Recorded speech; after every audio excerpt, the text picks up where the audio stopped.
Miami. Miami, Miami, Miami, Miami, Miami, Miami,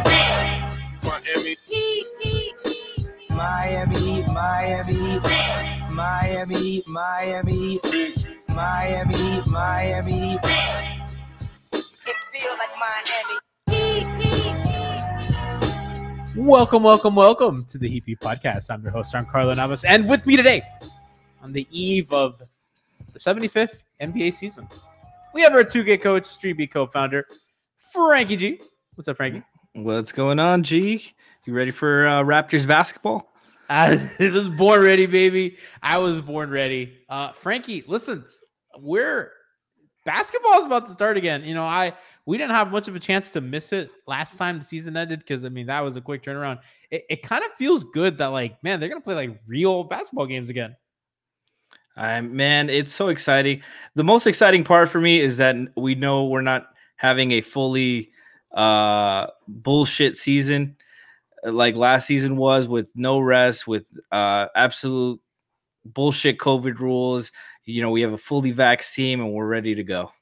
I'm so pumped. I mean, that Celtic game, that felt like basketball, dude. That felt like a real basketball game. That did not feel like a preseason game. Like, they felt like they were actually playing regular season basketball. It felt good. I'm excited. There's so much to look forward to. Franky, let's start with that game because I know we did a hangover time, but let's look at it. How did you feel about, and this is like super hacky, but like I thought that was as close as we'll get to what Spo's rotation is going to be to start the season. Is it something that you liked? I thought a couple of things were interesting, and we can kind of piggyback off that. I like that, you know, Kyle was the first one out of the lineup, and then it was Jimmy, Bam, and then Bam went out, and then it was Dedmon, Jimmy, and the bench mob, you know, with Tyler and Duncan and all that. So I kind of like that. I kind of wanted to pick your brain on your thoughts. I was surprised we saw so little of Gabe. I thought Gabe would get a lot bigger role, handling a lot more of the backup 1 minutes. But I think we're going to see, like, I thought this would be something we'd see more in the playoffs, is the Kyle and Jimmy handling the one duties for 48 minutes, you know, mixing in some Tyler and mixing in some Bam, running some actions there. But I like it, man. I think that's going to be the best way to utilize this team. Jimmy's very much a point forward and can handle that. We saw him plenty of times. I think he was averaged a career high or was close to a career high in assists last season. And we know he's got great vision. We know he commands so much attention to the defense. He's a great passer. Kyle obviously is one too. And we've seen Tyler improve a lot too. We've seen him make those, a lot more of those weak side passes when the defense is bending, and he's commanding more attention. He's forcing help, and I like to see that. I don't think he'll shoot 75% from the field in the regular season, but we saw a lot of confidence and a lot of good things from Tyler, and I'm excited for the season. I love chat. Chat's already making fun of my Max Struess take a couple of hangover times ago. Max Struess is better at basketball than Johnny is at running a podcast. Listen, you're not wrong. I mean, he's in the top 1% of the top 1% of people that play basketball, and I'm some hack on Twitch right now. So shout out to Johnny Can't Spell, whoever that is. That's funny. That's Moose. That's Moose. I mean, so, you know, before we can get into some of the Max stuff in a second, but yeah, I mean, I love Jimmy bench mob. I think it makes sense. I think, you know, you want to give Kyle as much time with Bam as possible. I just think they mesh so well together. And I think, you know, we saw last year the numbers, and we've talked about it a ton on Hangover Time and on MHB, like the Dedmon Jimmy combo, they were plus nearly 20 points per 100 possessions last season.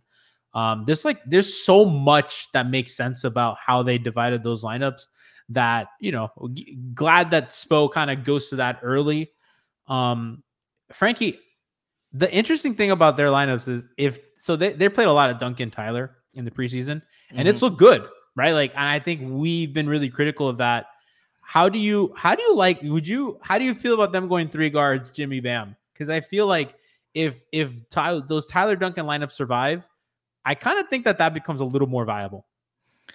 It depends on Jimmy, man, and Bam, both of them really, because we've seen Bam struggle without a true power forward, somebody who can play up to that positioning, and you know, we know Jimmy can help really well at the nail, and he's a good rebounder for his position. He plays bigger than his size as well, but to play the four like for a good stretch, that we haven't really seen that from Jimmy. throughout like his Heat tenure. So like I'd be curious about it.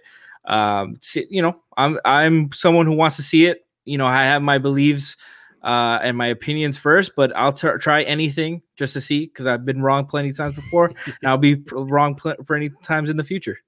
Yeah, I mean the Duncan Tyler lineups, you know, just historically look like crap. Yeah. Right. So you know, but that's also because we're the third guy in that lineup is usually Goran, and he is another guy who could defend. But Duncan's gotten a lot better defensively, and we've seen Tyler be active in the preseason defensively as well. I just wish he would stop trying to block people and start taking charges and stuff. So last season, you know, for a little context, Duncan plus Tyler, they're minus, not as bad as I thought, you know, minus 0.35.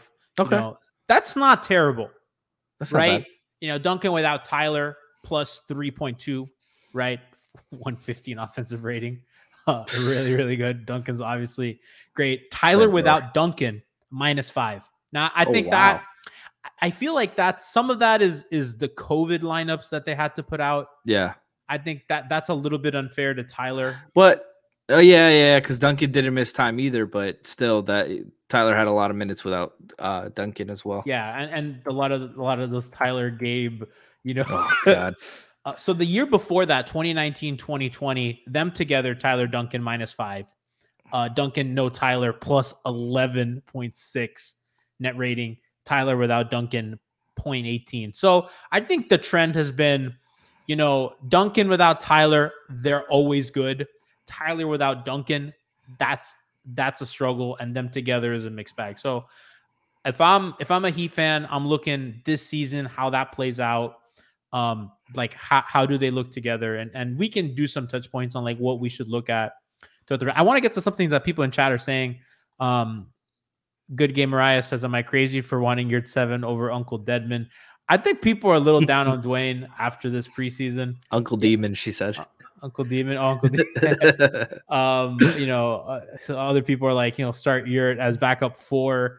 I'm a little more into that than just straight up Yurt 7 over Deadman, just because I do think that they'll give it some run, right? I mean, it makes sense. You put a spacer next to Jimmy and a roller, you know.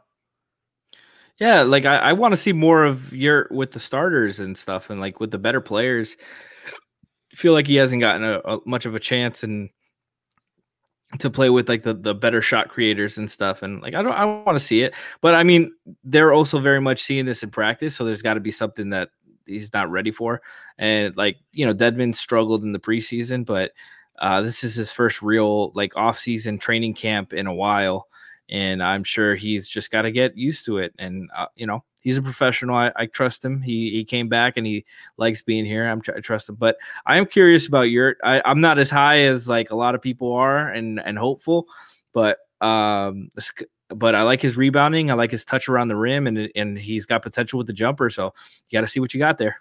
So a little interesting wrinkle to what's about to happen on Thursday when they play the Bucks to open their season is, so Deadman and a couple other players missed time today practice because they had cold-like symptoms. Now, I want everybody to remember that, you know, in the NBA, if you have COVID symptoms or if you test positive and if you're in the health and safety protocols, you have to tell the league. You just can't hide these things, right? Like there are rules right now. So, you know, teams, you know, just so that when people say, oh, cold-like symptoms, like that's, you know, if they, you know, if these dudes had symptoms and they did a PCR test for COVID, those tests, especially when you have symptoms, are really accurate. You know, they're less accurate sometimes. I mean, this is always like in the 90th percentile, but, you know, once you have symptoms and you test negative, you know, your chances are you're negative. So, you know, I don't want fans to start worrying, but if Deadman doesn't go on Thursday, you know, that could be a Yurt 7 backup 5 kind of time, you know, for him. Some minutes there. Surprised, Franky, that they cut Potter. I thought Potter gave him, I mean, he's going to for sure be on their G League team, but I thought he gave him really good minutes. I actually kind of surprised me. I think they probably just want to give him more reps in the G League, and that's like I like his potential too, and he's definitely somebody I want to keep an eye on in the G League season. But I definitely see why they did it. They're going to keep the 14 guys who are ready and ready to contribute. This is a vet win team now. Besides the likes of Udonis and KZ, everybody else is somebody who's going to figure into this season and have to play a role.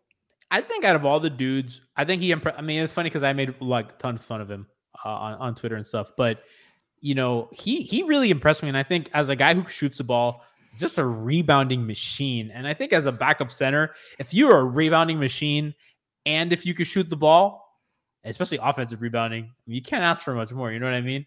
Big Troy Murphy energy right here. Dude, no. TVT, dude, with the Troy Murphy, Mike Bibby arms race in 2011. Good Game Mariah asked how long until they pull the plug on the KG project. I mean, it feels like they kind of already did. I mean, I think when we were going into last season, Franky, conversations are, can KZ sneak into the starting lineup? And now we're like, he's not sniffing the rotation. Yeah. Unless something bad happens. Yeah. I mean, he's got to show something. He hasn't shown anything this summer league, this preseason. At this point, I would, if it wasn't for COVID, he would be in the sky with the Skyforce right now. You think? I 100% believe so. He needs some work, and like I'm actually curious if like they do send him down at some point, because a guy like Josh looked unplayable, and then when Jay Rich went there and came back, he was a totally different player. Right, he's never been that good again. Chat also says that your mic looks like a battering ram. Hey, listen, that's a good mic. That's a Shure. Hey, this is an expensive ass mic. You and I had rocking the Shores. I had to wait for the last the last stimulus check to get this one. Let's go. you me and Brass rocking the Shure mics. Brian with the I was a former Rode micer. Now I'm rocking the Shores. So great mics.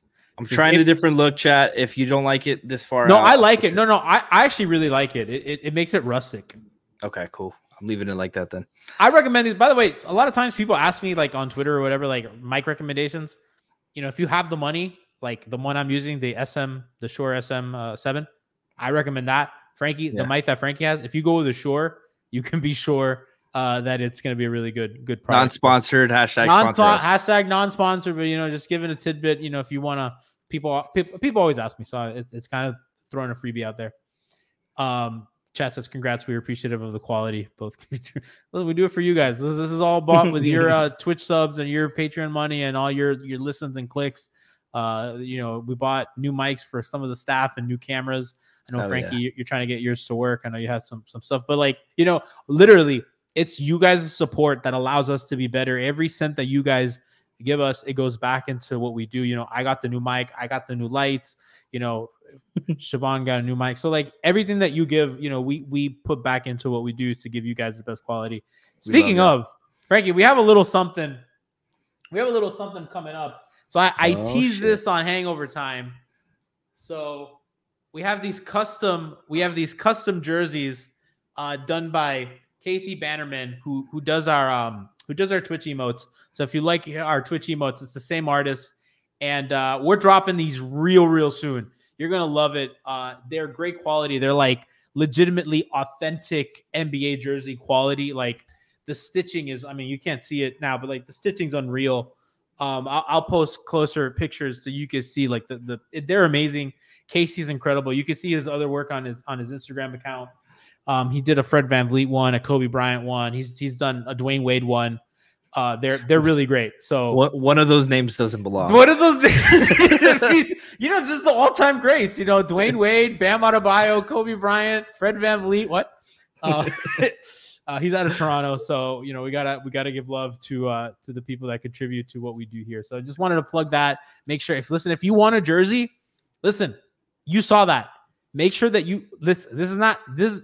they're gonna be reasonably priced. We've talked about this. You're gonna like them. So just hold off on a jersey. We're dropping these real soon. Told people on Twitter that so just hold on a little bit. This is exciting. If you're a podcast listener, check our Twitter feed. We'll tweet some pictures out. Hell yeah. Yeah. So we got that going. Franky, Jimmy played his first game, and I thought of I saw a tweet that his agent Bernie Lee tweeted out, and it was Bernie, can you pull that up? I'll pull it up, but it was basically Jimmy's agent telling him, Jimmy, these rule changes, they're really going to affect your game. You're a guy who like really is going to the free throw line a ton. Like it's tough. And Jimmy kept telling his agent to just shut up, dude. I got this. And Jimmy, Franky, like we've seen Jimmy being like, motherfucker, I got this. Don't doubt me. Don't doubt this, man. I'm pulling up the tweet right now. I just thought it was so funny. You got to quote him. It was a fantastic tweet. There we go. I spent all summer telling JB about the rule changes and how I thought they would affect him. ... He's told me to shut up every time. Parentheticals. When he leave, I start talking again. And parenthetical. First game of regular minutes, he shoots 11 free throws and a half. Talent is an amazing thing. And it sure fucking is. I mean, Franky, Jimmy's the baddest motherfucker in this league, dude. When he leave, I'll be talking again. Oh man, that was a great tweet. Yeah, man, I was very happy to see Jimmy, and his game doesn't really the way he gets free throws doesn't really reflect to the rule changes. He gets it like getting inside, being crafty, using his body, using his arms well. He doesn't really do the put him in jail and stop and get hit them. That's Kyle. Yeah, that's Kyle. That's Chris Paul. That's James Harden. That's the guards that mostly do that stuff. Older Dwayne Wade. Older Dwayne Wade, exactly. That's the veteran move. That's a crafty vet move. That's crafty. I was screaming at Tyler to learn that, and now it's too late. You had your chance. Yeah, you had your chance, Tyler. But it's something like Jimmy's just gonna be. He's just the ultimate grifter when it comes to free throws. He's just going to get his free throws. Doesn't matter how, doesn't matter what you say, what the rules are. He's going to find a way.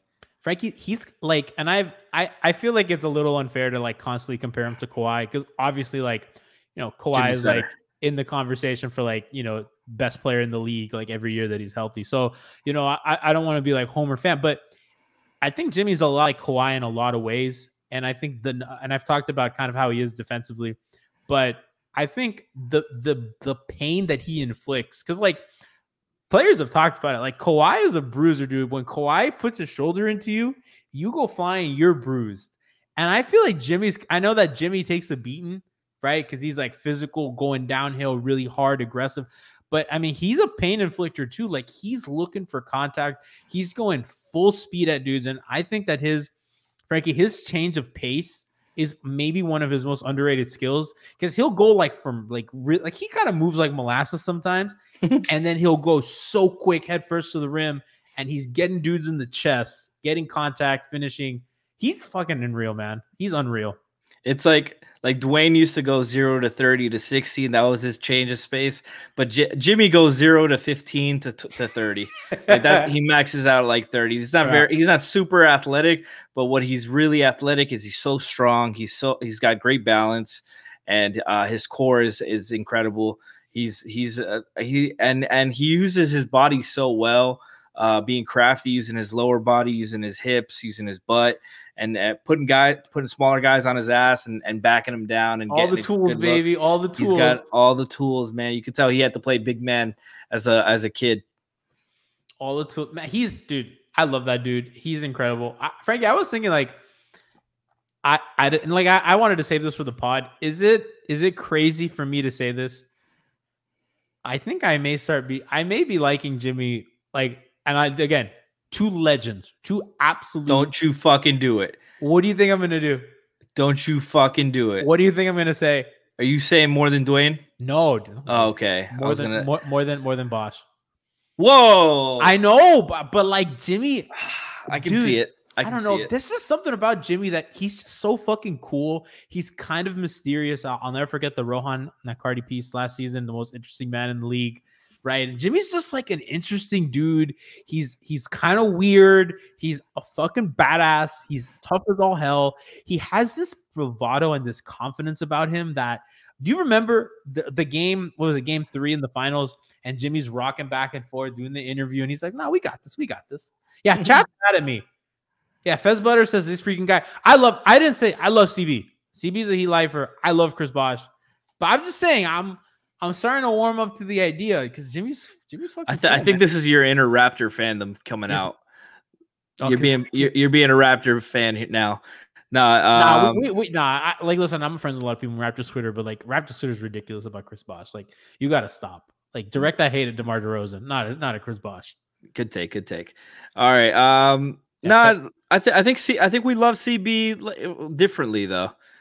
Like we admire CB. Like CB's more of the guy we would hang out, and Jimmy's like the guy that you want to be. You know, he's like Tyler Durden in Fight Club. He's the guy you want to be. It's man, because like we're in what is this year 3 of Jimmy? Yeah. Right, and it feels like we've been with him a lot longer than 2 years. You know, grueling. You know, the most underrated part about getting Jimmy Butler was that he was involved in the same trade as getting rid of Hassan Whiteside. No, it was just great. That's the best part about him. And it was also like a fuck you to the Sixers, and nothing gets Heat fans excited like fuck you to the Sixers.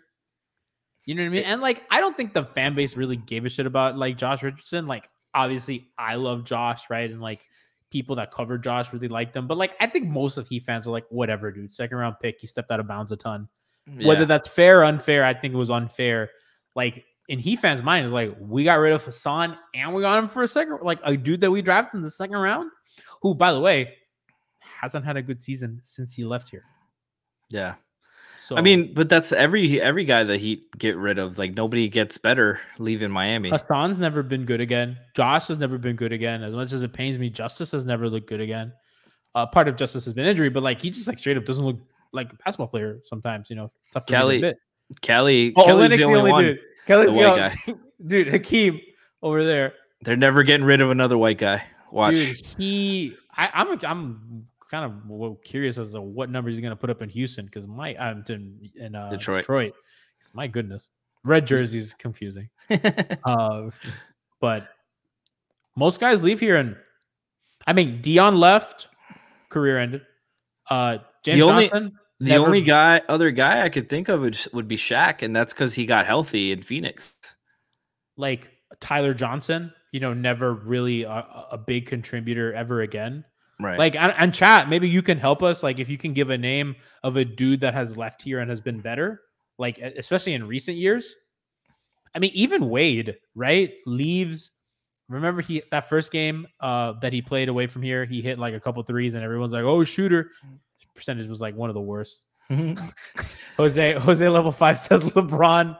I mean, I don't think he was ever as good as when he was here. I think he was never his peak was here. He never defended again after he left Miami. He defended last year, but then he got hurt for doing it. Yeah. So this is why you don't try on defense, James Harden. I'm telling you, I'd be hard pressed. I mean, even Alonzo. It probably, you know, the only one you could really make a case for I can think of is Odom. But Crowder couldn't shoot last year. Yeah, and Crowder was much better here. But I mean, we have examples of like dudes like Ariza coming here and like looking like crap, or like, you know what I mean? Like Mike Miller wasn't the best shooter when he was here. I think that went a little under the radar. Maybe Odom. Lamar, okay, but now we're going back like over 20 years. You know what I mean? Like like Fez is like LeBron regressed immensely. And culture. Avery Bradley still hasn't played. He's been cut like twice since he's left here. Miami traded him. He's been cut twice. How many roster spots do the fucking Lakers have? Oh, good example. Brandon IRL says Precious. That's actually a good one. That might be, yeah. That's a good one. But I think that situation's just better for him. And I think that having the off season and a real training camp and some time to grow and the playing time. And the expectations, by the way, like last season, like they were coming off a finals appearance, right? So they were expected to win.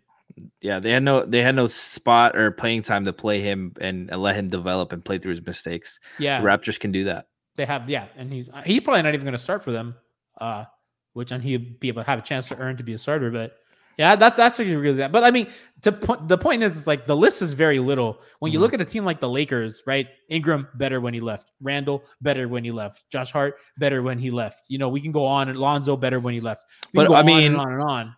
The difference is the Lakers. All those guys left super young.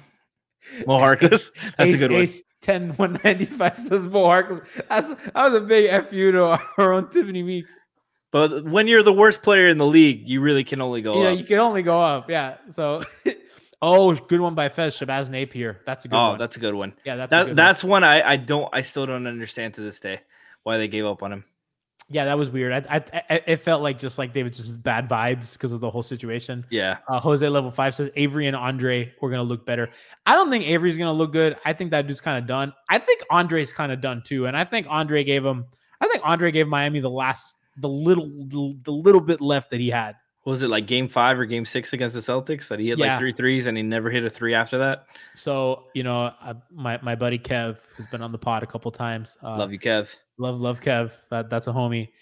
He's a Celtic fan, and he's kind of a Warrior fan too. He's like a Celtic Warrior fan, like Warriors is West Coast team. And he's like, Andre's gonna have a game in this series. And I go, Andre's not gonna have a game, dude. That Andre's gone. He's like, no, Andre always has a game. In the playoff run, Andre always has one game. And Andre had the fucking game. And I was like, oh, damn, you were right, dude. I'm sorry. I didn't even think he had that. And we'll never forget him for that. And then he forget. sucked after that. But that's to be determined. But good transition from Andre. Yeah. Do you think there's a veteran that he can pick up that can really take them to the next level?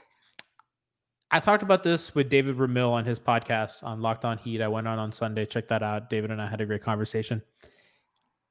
Franky, they're going to need, and I don't know who this person is yet, and maybe it's a guy like Thad Young if he becomes available, but they need a guy to play power forward for them. Chat saying Jabari, not a big Jabari guy. I have a Jabari shirt from when he was with the Bucks. It's the Atari symbol, but with Jabari and the Milwaukee Bucks horns. I loved Jabari in college, but I don't believe in him either. Keep going. They're gonna need somebody to play power forward for them because the Markieff Morris stuff, I'm like totally not there with him. You know what I mean? Like, and again, preseason's preseason. We gotta get at least 10 games into the season to have some sort of like grasp on what he is. But I haven't seen much of anything that inspires confidence. And I gotta be honest, Franky, I'm like a little concerned with PJ staying healthy, throughout the whole regular season. And if PJ misses, and by the way, that's totally fine. I mean, he's old. They got to get him healthy for the playoffs. Like they're not going to take chances. If he has little nicks, they're going to sit him because they can't afford for him not to be ready when the games count. Who are you starting on power forward if he goes down? Welcome. I had great timing. Yeah. Well, I've had this concern since we signed him, and I love PJ. I love what he brings to the team. But at this point in his career, he's a 15 to 20 minute regular season player, and you hope he can give you 20 to 25 during the playoffs. He still had a lot of juice in the playoff run. He had a lot of great defensive plays, and he really helped neutralize the Suns' offense in the finals. But in the regular season, he was very good, and that was with Houston and with Milwaukee. And I'm concerned for the regular season. I do agree. I would give it a little bit more on the 20 games. I like the quarter of the season just to see, but I very much think I think the backup point guard is going to be an issue if Jimmy and Kyle miss any time, or they get nicked up and you can't play them like their full allotment of minutes that you would like to. But they definitely see the backup 4 minutes. Even if you can get like a tweener 3-4 that can play up against bench lineups, I think that would be a huge difference. Somebody who can, preferably somebody who can provide a little extra scoring off the bench too. I'm looking at like guys who could be like at the 4, right? So like obviously, maybe Derek Favors, but I don't think he gives you enough shooting. I don't think PJ Washington will really be available. Now Dario Saric is interesting, but again, I don't really see Phoenix parting with a guy like him, and Miami won't have a lot of trade ammo. Obviously we went through the Bjelica thing. Kind of he's the prototype guy like Montrezl Harrell, right? I think that he's more of a 5 too. Yeah, like they need a dude that can really fit into what they do. I mean, maybe they can get Ibaka to play some 4, but he's had some health concerns. So like it's a lot of like bad solutions. You know what I mean? Yeah. Like none of these answers look good. Like at this point, I'd fucking take James Johnson. I mean, he's on the net. But I would, so it's and like I'm like looking through lists of like power forwards and stuff like that, and it's like, what? I don't know, man. It's like it's really tough. Like what, Frank Kaminsky? You know what I mean? But look at the Bucks. Right, you get Bobby Portis to pop, and all of a sudden you have a dude. And by the way, like I don't think like Bobby Portis is that good. I think like people are like really exaggerating like his production. But like you just need him to like be good for a little bit of time, and you win a title. But he's a rotation player. Like he is a definitive rotation player. And that's what you need. You don't need a guy who's going to be a perfect solution, who's going to average 20 a game. You just need a guy who you can count on to give you 15 to 20, and once in a while have a reliable, like a good game, a really good game. So one thing, Frankie, I would look at really, really closely if I'm the Heat is how sideways does Portland season go? And if Dame asks out at any point in that season, a lot of nice pieces there. You got Larry Nance Jr., you have Robert Covington. Miami can kind of, move some things around, send a pick or two to get a couple things over there. I mean, now if you had a guy like Larry Nance or Robert Covington, I feel a lot better. And I think Robert Covington is like a little overrated. But at this point, a little overrated is better than what they have. And really, that's like what they need to shore up. Like for me, I'm like they're a wing away. They're a switchy wing away from being like legitimately one of the most dangerous teams in the East. I mean, bonus points if that dude is like a scoring threat, then I'm like, we're moving into like they're like co-favorites for me, right? Health permitting, of course. But like that's like the that is the big question mark, Yeah. No, I agree. And a guy like I didn't even consider that because a guy like Robert Covington would be huge. I was thinking of it briefly today. You need that season to go bad though, because they have a lot of dudes over there and they're just never good enough. And if Dame just wakes up and says, I'm fucking tired of this shit, and they're fire sailing, that was a lot of fun stuff there. Yeah, I was thinking about it today that if it came to it and the Heat had to make like a splashy move to shore up that 4 spot, and let's say Victor looks good. Victor looks good and you can count on him. Do you part with Duncan to get like a Harrison Barnes type, somebody who can really shore up that rotation spot, and you can plug and play the last wing spot with either Tyler or a veteran or Depot or whoever? I'm strongly considering it. I guess, right? I mean, I guess I hadn't even thought of that, Frankie. I got to be honest with you. I had not even thought about like moving Duncan. But yeah, chat's like no chance. Chat, chime in, by the way. I'm really curious as to what you guys think. Like it was just a thought. Like it doesn't have to be Harrison Barnes, but like any guy. Like I feel like that 4 spot, like we're not talking about it enough, because like I really like PJ Tucker, and I feel like in the playoffs he's going to be very useful, especially defensively.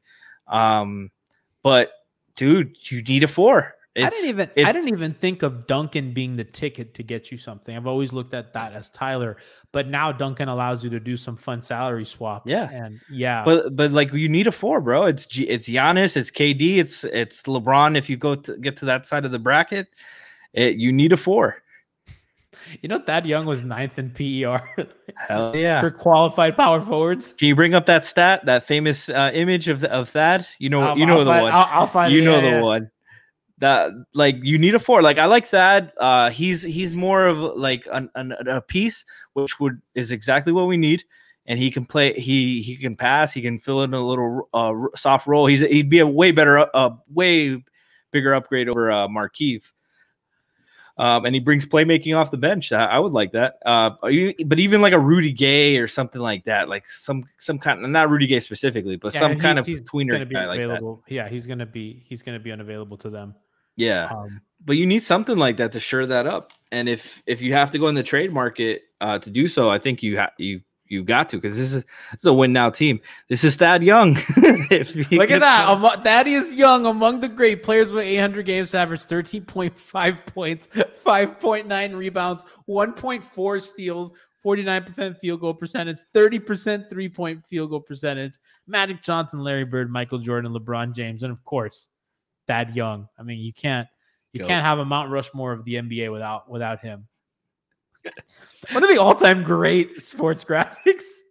I wonder how bad it would be, like if you took off that 30%, like how many more names that would be. You know what I wonder, Frankie? Like, did they do that as a joke? Like, did they know what they were doing? No, that's definitely Indiana thinking like they did something there.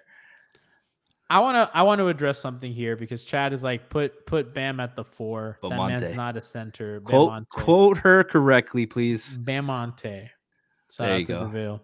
Shout out Giante. I kind of want to put it into that because I don't understand why Franky, can you make the argument for him being a 4? Because I mean he functions as a 5 when Miami's their most successful is when he is at the 5. He is a screener and a roller and a facilitator from the elbows.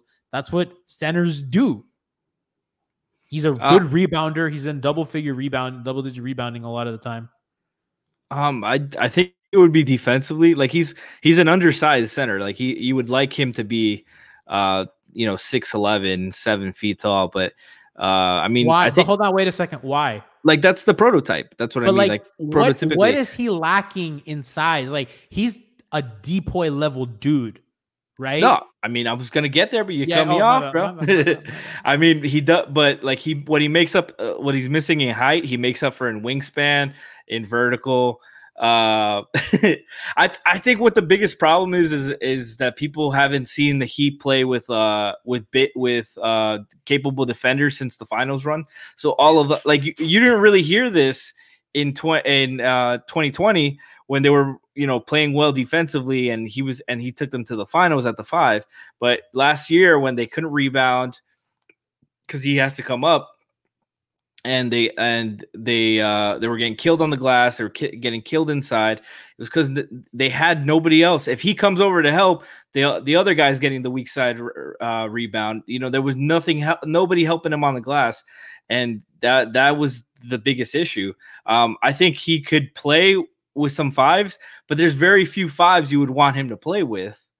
I also think you lose your advantage on defense if he's not your center because you want him. Because obviously centers are the primary screeners in offenses, and I think you want him in as many actions as you can. Yeah, no, but I mean you're also getting if you put him to the 4, you're adding a big man. There's very few big men you're gonna be able to add that are better shooters than a 4. Yeah, and less switchable. Yeah, that's the biggest reason. Like they did it with Kelly. He played well with Kelly so much because Kelly was a very good shooting big man. But there's very few centers that can shoot as well as Kelly and play make with the Kelly ball. wasn't even the 5 in those lineups. Yeah, and he would have. I mean, there were certain times he had to play the 5 and just boxed out, and Bam could hound the perimeter. I like those lineups, but literally, who are you going to play with him? It's like Cat. Cat's the only one. Maybe AD shooter. AD, and if we're in the bubble and he can finally hit threes. But who else? Vooch, maybe that's it. The list is very short. Yeah, chat's saying Draymond, but even then, I think Draymond wouldn't even be the 5 there. It'd be Bam, and they both have similar issues. Yeah, exactly. I mean, people are gonna say, they played with Myers Leonard. Yeah, and then when the games counted, what happened? Yeah, they took him out. Yeah, they took him out. Did you see that Laker fan the other day that it was that said, we gotta admit that the Lakers would have won in 5 or 6, even if Dragic and Bam played the whole game of the series. And then this other guy goes, the injuries helped the Heat. Listen to this. The Lakers lost in 5 games because they didn't game plan for guys like Kelly Olynyk. Bubble fluke. I'm sorry, dude. How down bad does your fan base have to be when you're LeBron James and Anthony Davis could not plan for check notes? Kelly Olynyk? Frank Vogel has never coached against Kelly Olynyk, famously, despite used to coach in Indiana, and Kelly used to play in Boston.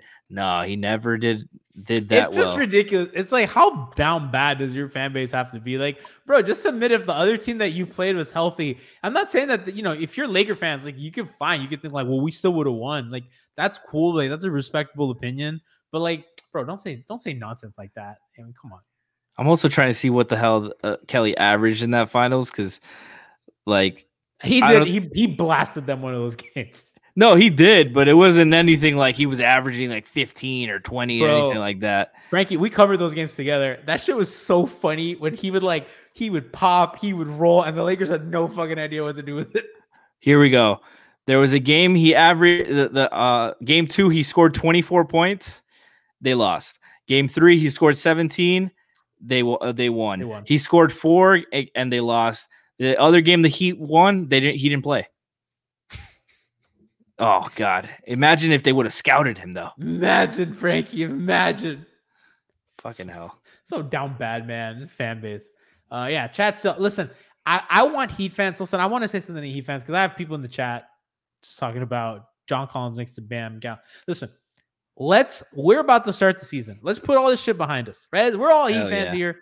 Let's put this. This is who they are. I got some G. They are Bam at center with Jimmy at the 3 and Kyle at the 1.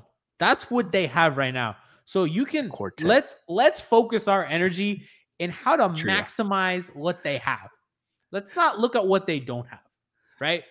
And Franky, listen, I think the rebounding shit last year gets fixed so much with Kyle, not only because Miami can play a drop, which is just going to help them so much. I think they're going to be in rotation a lot less because their defense is just going to be better. So guys are going to be in better positions to rebound. I think because on offense, because you remember, Bam was always like on the elbow doing handoffs, right? Yeah. How often have you seen Bam catch the ball in the mid block or on the low block in preseason? It's 9 day. Bro, he gets the ball. And so if you're there most of the time, right, and Bam's all over the floor, you're going to be in better positions for offensive rebounding, which they were one of the worst teams in the league. So yeah, and PJ Markeith, a full season of Dedmon, Lowry, they're all going to be, Tyler being able to play off those guys more. Tyler's a good rebounder for his position. Like I expect the whole team to do better defensively. Jimmy's not going to be out in rotation so much, because Miami's defense last season, and a part of the reason why their defense was so good is because, obviously, Jimmy at the nail, but I thought the biggest thing was they would put Jimmy on that corner, man. So Jimmy was that last rotation out to the shooter, which, because their corner 3 defense, if you remember early in the season, was just awful. And they're like, okay, well, what we're going to do is when Jimmy gets back, Jimmy's going to be that guy in the corner. So he's going to come help in on those drives. He's going to dig. He's going to force that pass out. And we know he's good enough to rotate out and contest. The issue is that now Jimmy's in rotation, and that's one less of your bigger dudes to go rebound. Yeah, and the other guy helping on the weak side was Trevor Ariza, who weighs 198 pounds. And before that, it was even worse. It was Mo Harkless or whoever the hell they had, whatever corpse they had a power forward. So Mo Harkless, this motherfucker. So I just think that their team's gonna kind of be settled in a way that those little issues that you would say they need to play bigger, which you would be right. And also Dedmon, the backup center minutes are going to be super solid. So you're going to have really strong rebounding in those minutes as well. And even your third center is year 7, who's, if he has one NBA skill right now, it's his rebounding. Yeah. Chat, by the way, is loving. I don't know if you've seen the Ben Simmons memes today. Oh God. Sad Ben Simmons. I love it. And him practicing with his phone in his pocket. I'll put up a few in chat. I'm gonna find some of the good ones. Franky, what if you kind of to close out the show here? As a Heat fan, it must be really fun to watch the Sixers just fucking implode. God, man, it's my favorite because it's Doc Rivers, and nobody is more of an overrated coach than Doc Rivers in my eyes. He's so bad. He gives up. He's blown more 3-1 leads in the playoffs than any other coach. He's constantly coaching very talented teams in the Clippers and the Celtics and the Philly, and he can never figure out what the fuck to do. Every time there's a one of these teams, there's a fucking chemistry issue. We don't talk about that enough. That's a good point, Franky. The Celtics fans, the Celtics players still don't talk to Ray Allen. Chris Paul and Blake Griffin, the first game they played against each other, they almost fought. They're not really friends. And now you look at fucking Ben Simmons imploding with this whole situation in one season of Doc Rivers. I'm so happy this is happening to him. I've been so over him since 2008. He's so overrated. We would have gotten rid of Doc Rivers if the fucking 2007-2008 Atlanta Hawks or Cleveland Cavaliers would have finished the goddamn job. They both forced him to a 7 fucking game in the playoffs. They got 4. all this talk about, oh, the Celtics would have beaten the Big Three Heat if they were ready in their prime. If the Big Three Heat caught them in a few years. I don't know. Why am I talking like an old-timey radio host? I don't know what happened there. I don't know. I don't know what's going on. This is my Boston impression. Oh, the Miami Heat would have been lost to them, and this is trash. Rajon Rondo would have taken Dwayne Wade's life. All this stuff. No, absolutely not. They almost lost to the fucking Atlanta Hawks of Joe Johnson, Josh Smith, and Al Horford. All right, Heat and 5, baby. That's what we remember. Fuck you, Doc Rivers. Pull up those tweets. Let's see those Ben Simmons memes. I wanted to end the show there, but yeah, I mean, we gotta get to some of the funny ones. So I have a few here. I'm pulling up as I go. We have this one which I really liked. When someone says I'd rather be the Sixers. So that's. I mean, look how sad he looks. He looks miserable. Bro, he looks so sad. He looks like when your parents tell you to come outside to hang out with your family. Bro, he had his phone in his pocket too. Oh my god. Bro, he's like literally I can't believe, how do you show up to work, bro? Like, I don't know how you show up to work. Do you think they gave him that sweater? They're like, hey, wear some gear. Yeah. Me, when my kids tell me that she had it tougher in school with her laptop, iPad, and iPhone. Old timey. He looks fucking miserable, dude. Listen, I saw a tweet the other day and it was like, if you miss one joke on this app and the timeline doesn't make sense for the next 3 days. God, it was the red flag thing the other day. For you, he forgot. Yeah. That one. Oh God, I don't know where that started. Where did that start? I have no idea where it started. Yeah. I never get a meme origin. I just get the meme. I'm like, all right, this is what we're doing. This is fun. We're in and out. We're in and out. This is gonna last me 2 days, and then we're gonna on to the next one. We're old, G. This is what happens. The lifespan of a meme is something quite, because after you're right, after a couple of days, that's it. Like if you're posting like the red shirt, the red flag, you're that's so yesterday. Yeah. No, the only one that like really outlasted everything was the crying Jordan meme. That one's still funny though. That was so funny because it randomly pops up and it's just fucking hilarious. Let me tell you, when that meme was like really popular, when then people got creative, so they would start like photoshopping a little bit of like Jordan's eye on someone. I saw that the other day. On somebody, one of the football teams that lost. One of them was a baseball one, like through the helmet. It's like like the eyes creeping. One of them was the apple on the Met. I've seen that one. Like they would put it on random things. It was so good. I'm gonna find my favorite one, and we get to end the show on that because, man, crying Jordan. Where did that start? Was that the Hall of Fame? Yeah, it was his Hall of Fame speech. He was crying, and then they posted it, and then it became a meme. Fucking crying Jordan. Well, I gotta find the meteor one. Okay, I found it. We're go. Yeah, I love the meteor one, dude. See, I feel old, so like now I think like the new boomer thing to do is to like an old meme and think it's like funny. You're not a boomer though. Twitter is nothing but jokes. It could be a meteor headed to Earth, and people would put Jordan's face on Earth. That's not what it says, G. I'm not gonna read that word.